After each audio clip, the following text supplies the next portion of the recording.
Assalamualaikum warahmatullahi wabarakatuh.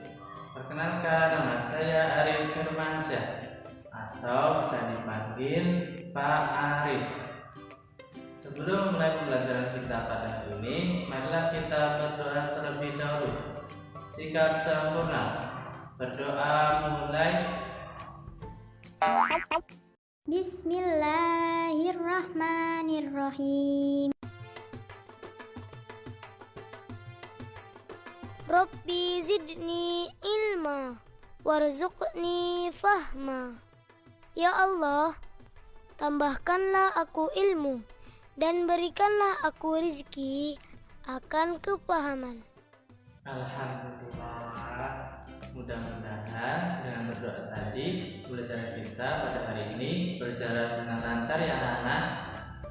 Hari ini kita akan belajar tentang sifat-sifat bunyi dan keterkaitannya dengan indera pendengaran.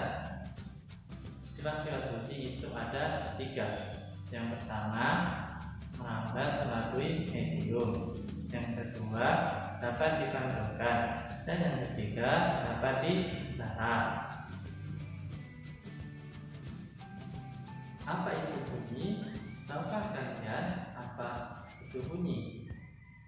Ya, betul. Bunyi merupakan hasil dari getaran suatu benda yang merambat dalam bentuk gelombang.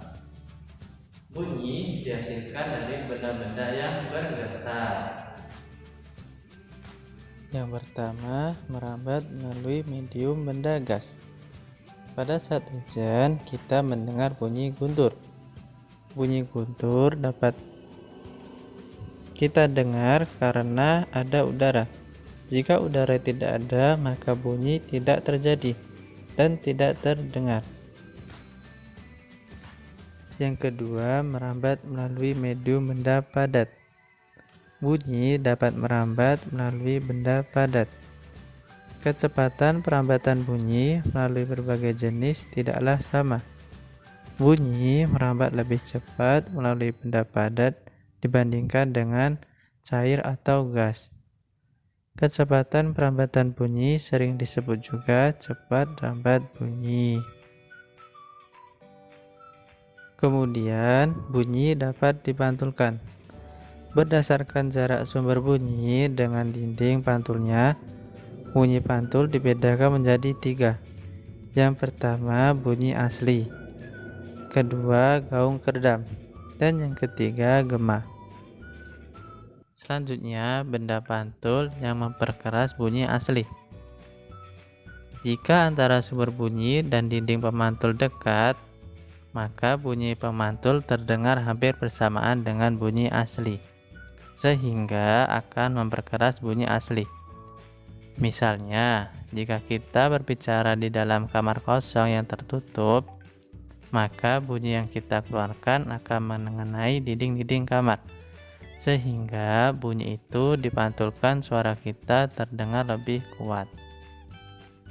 Tahukah kalian apa yang dimaksud dengan gaung atau kerdam?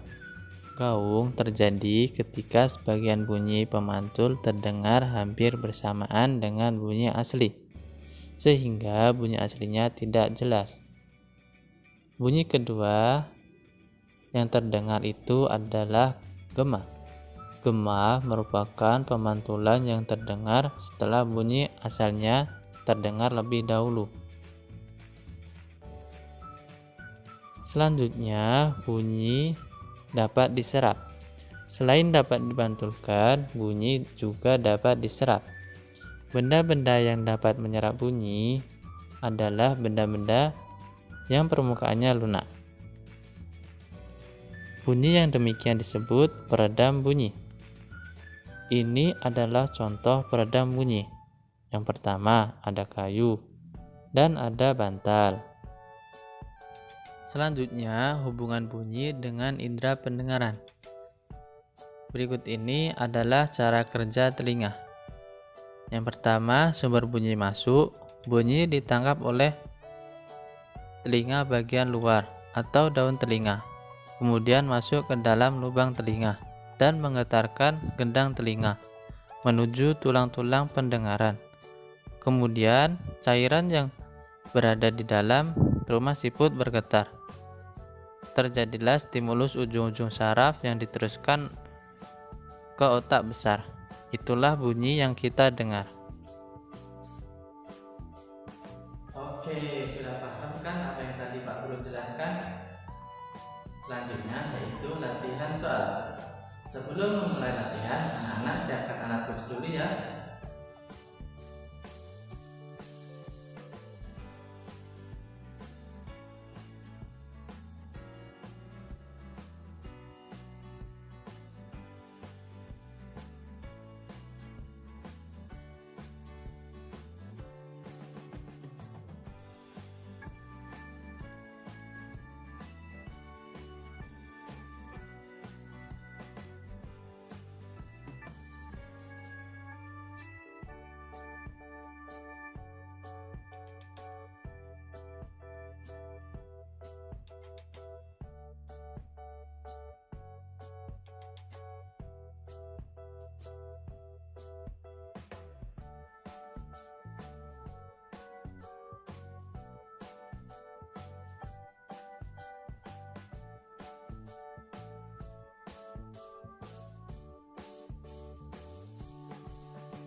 Sudah paham kan apa yang tadi Pak Guru jelaskan? Dan anak-anak sudah bisa mengerjakan soal yang tadi kan? Sebelum akhiri pembelajaran kita pada hari ini, mari kita berdoa terlebih dahulu. Sikap sempurna. Berdoa mulai. Bismillahirrahmanirrahim. Kalau habis belajar itu, dibereskan dulu buku-bukunya. Lagian, kalian juga belum baca doa kan?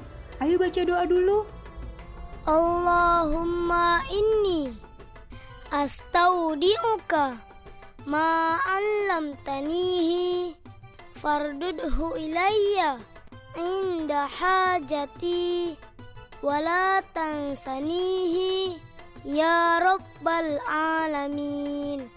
Ya Allah, sesungguhnya aku menitipkan kepada Engkau ilmu-ilmu yang telah Engkau ajarkan kepadaku, dan kembalikanlah kepadaku sewaktu aku butuh kembali, dan janganlah Engkau lupakan aku kepada ilmu itu, wahai Tuhan seru sekalian alam.